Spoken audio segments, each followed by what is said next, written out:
Hello, Mr. Sorst. Greetings. Master Sun, your book, The Art of War, is famous. But in my Italy, power is not poetry. It is cold steel.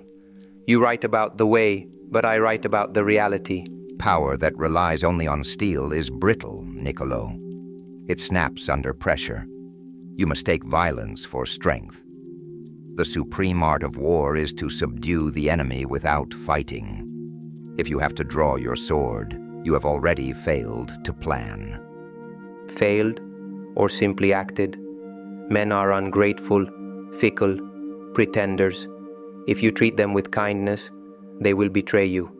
A prince must establish himself on what he controls, and the only thing you can truly control is their fear. Fear creates temporary obedience, but permanent hatred. You can force a man to kneel, but you cannot force him to fight for you with his heart. Treat your men as you would your own beloved sons, and they will follow you into the deepest valley. Treat them like sons, they will eat you alive. A ruler must learn how not to be good. He must be a great liar and hypocrite. He must be both the fox and the lion to scare the wolves, and the fox to recognize the traps. I agree on the fox, but not on the motive. All warfare is based on deception. When we are able to attack, we must seem unable. But deception is for the enemy, Niccolo, not for your own people. Why not? A prudent ruler cannot keep his word when it causes him harm. Honesty is a political weakness. If men were angels, I would be honest. But they are wretched, so I must be wretched too. If a general cheats his own soldiers, he breaks the moral law. When the army doubts the general, the enemy's spies will succeed. Speaking of spies, you seem to rely on guessing. I rely on my intelligence, not on whispering ghosts. Intelligence is spies. Foreknowledge cannot be gotten from ghosts. It must be obtained from men who know the enemy. A single spy is worth more than 10,000 soldiers. You sit in your palace and guess. I spend gold to know the truth. Gold. A prince should be careful with his gold. It is better to be considered a miser than to be generous. Generosity leads to higher taxes, and taxes make people hate you. I save my gold for weapons, not for bribing peasants. That is why you fail. 1 ounce of gold spent on information saves 100 pounds of gold in battle. You are cheap where you should be generous. You buy weapons, but you don't know where to aim them. I aim at the throat. When I conquer a new state, I do not just defeat the army. I eliminate the entire bloodline of the previous ruler. If you leave the old prince's family alive, they will always lead a rebellion. Brutality must be absolute. To kill a bloodline is easy. To kill an idea is hard. If you govern by slaughter, you surround yourself with vengeance. To win 100 victories in 100 battles is not the acme of skill. The skill is to turn the conquered into your own strength. You sound like a monk, not a warrior. What about your army? You trust them too much. I say, never use mercenaries. They are useless and dangerous. They are brave among friends and cowards among enemies. I only trust a national militia.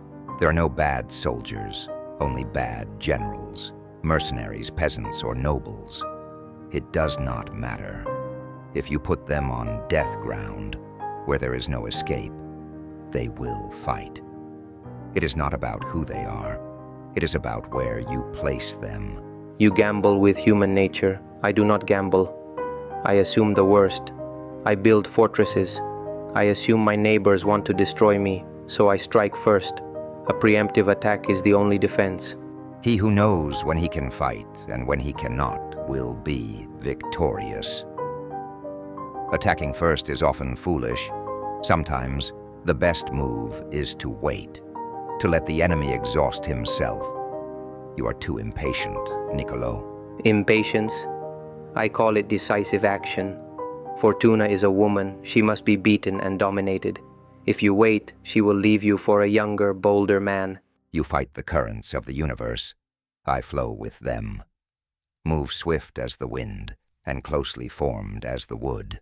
Attack like the fire and be still as the mountain. You have the fire, but you lack the mountain. You burn bright, but you burn out quickly. My burning created the strongest states in Italy. Cesare Borgia was a lion. He did not wait for the mountain, he took it. And where is Cesare Borgia now? Dead, and his empire dust. Because he relied on force and luck. Strategy is about endurance, not just a momentary explosion. Endurance requires stability, and stability requires a strong hand. If people fear me, they will not revolt. Is it not better to be feared than loved? Love is a chain of obligation, easily broken. Fear never fails. Fear fails when the men have nothing left to lose. When you surround an army, leave an outlet free. Do not press a desperate foe too hard. If they see no escape, they will fight with the fury of demons. Your fear only works when there is hope for survival. Take away hope, and you create a monster. You talk of monsters. I am the only one honest enough to admit that the world is a monster. You dress war in silk robes and philosophy. I strip it naked. I do not dress it up. War is the ground of death and life, the path of survival and destruction. It is the most serious matter of the state. You treat it like a game of poker for personal glory. Scoffs, and you treat it like a game of chess played by ghosts. But, I must admit, your calculated coldness intrigues me. We are not so different, you and I.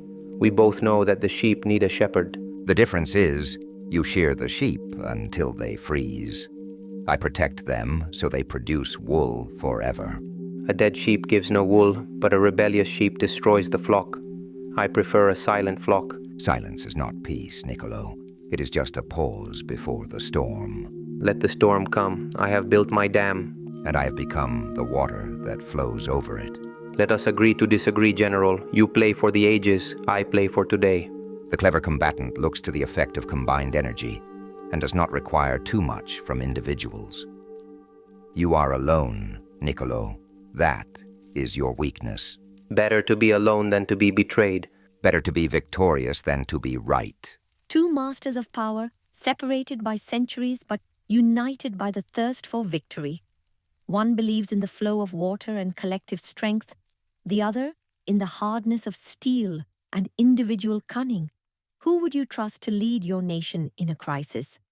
The patient strategist or the ruthless prince? Let us know in the comments, Team Sun Tzu or Team Machiavelli. Don't forget to subscribe to Dialogue with History. Next time we might explore the battle between science and faith. Stay tuned.